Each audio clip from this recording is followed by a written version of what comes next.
Dans la série Lost Tape, dans la série des recettes retrouvées dans mon grimoire, hein, dans ma kitchen, j'ai retrouvé une recette de boulettes, la famille. Ouh là là là là, une recette de boulettes. À la base, je voulais faire un truc... J'avais un souvenir avec un rappeur marseillais qui s'appelle SCH, mais bon, ça c'est une autre histoire, peut-être que j'aurai l'occasion de vous en reparler. Là aujourd'hui, je vous glisse une recette de boulettes super simple. Pas de mix de viande compliqué, juste de la viande hachée, quelques herbes, oignons, échalotes, beaucoup d'amour, et vous allez voir que ça tue. Allez, pas plus de blabla, tout de suite la recette en vidéo. Boulette, boulette, boulette, boulette. Ouais, c'est parti pour une recette super simple, super bonne et super efficace. C'est les boulettes de la flemme. J'ai décidé de les appeler comme ça parce que c'est devenu une recette que je fais assez facilement en fait. Quand je sais pas trop quoi faire, allez, on passe chez le boucher, on ramène un petit peu de viande hachée et on se fait des boulettes. Facile. Vous allez hacher ce mélange d'herbes, d'oignons, d'échalotes, d'ail, un peu de poivre et d'huile d'olive. Vous mixez tout ça. Moi j'ai rajouté quelques tomates séchées pour me rapprocher un peu plus de l'Italie. J'avais pas trop envie de faire une ambiance kefta, mais si vous voulez, vous pouvez rajouter aussi une ou deux feuilles de menthe pour parfumer tout ça. Alors vous prenez votre mélange et maintenant vous y incorporez la viande hachée.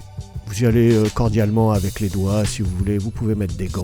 Moi je vais les mettre après pour former tout ça. À ce mélange, je rajoute du panko, un peu de sel, je remets encore du panko. Le principe c'est vraiment que ça absorbe l'humidité. Paprika fumée, origan et mon jaune d'œuf pour le liant. Je malaxe tout ça et ensuite on passe à l'étape de relaxation. Je mets un deuxième gant pour pas m'en mettre partout parce que ça a tendance à coller, c'est plus facile. Et sur une plaque farinée, eh bien je viens rouler une petite boulette que j'ai faite dans le creux de ma main. Et vous allez voir que ce geste là, la répétition de ce geste en fait, c'est ultra relaxant.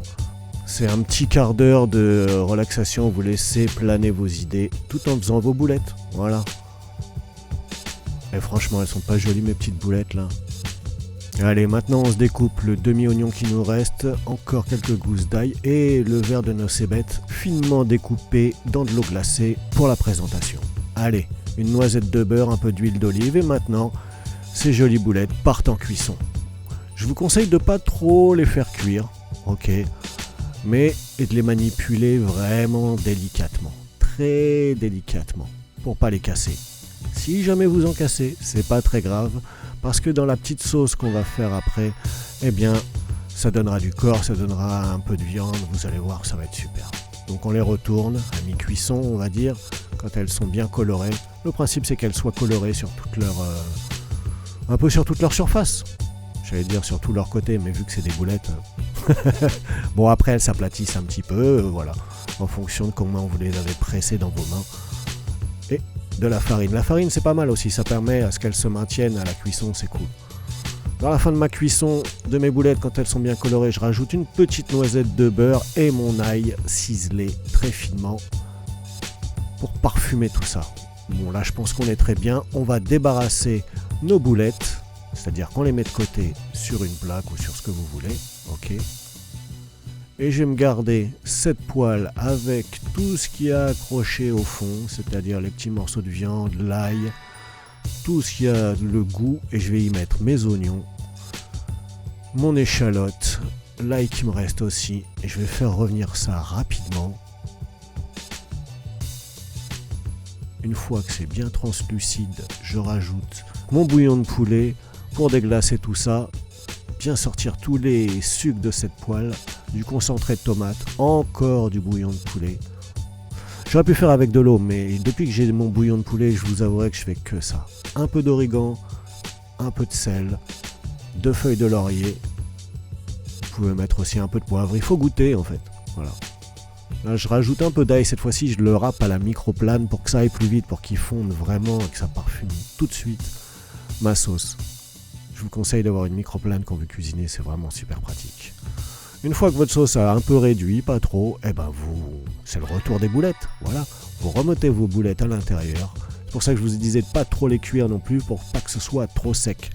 Parce que là, elles vont rester un petit peu dans la sauce, pour prendre un peu du goût, etc. Pour relâcher aussi du goût dans la sauce, pour que tout ça, ça devienne très onctueux. Je déglace avec un petit peu d'eau, et bien sûr, quelques feuilles de basilic fraîchement ciselées. J'aurais pu encore rajouter du bouillon de poulet et tout, mais là, le principe c'est de pas trop attendre aussi, ok? Sinon après ça va être tout sec et tout. Le principe c'est qu'elle reste bien juteuse, donc vous couvrez, vous laissez 5-10 minutes et vous servez. Franchement, vous allez voir que c'est incroyable.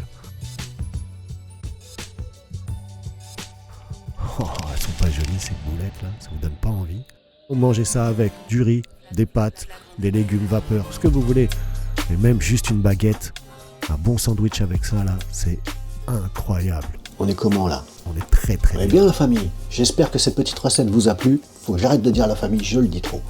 Je vous invite à reproduire ça, à tester ce petit twist, ce petit mélange et à le faire à votre guise si vous avez envie de rajouter les épices que vous voulez rajouter. C'est justement le truc, c'est vous inciter à faire des tests, à faire des essais. Je ne fais que ça, je fais tout le temps des essais. À vous de jouer maintenant la famille. Abonnez-vous, faites la cuisine. Il y a des trucs dans ma tête qu'il faudrait que je sorte de ma tête pour les rentrer dans cette petite caméra. Ok? On en reparle très vite la famille. Abonnez-vous, parlez-en autour de vous. Dans ma kitchen est toujours là. Aïe, aïe, aïe. Ça va découper.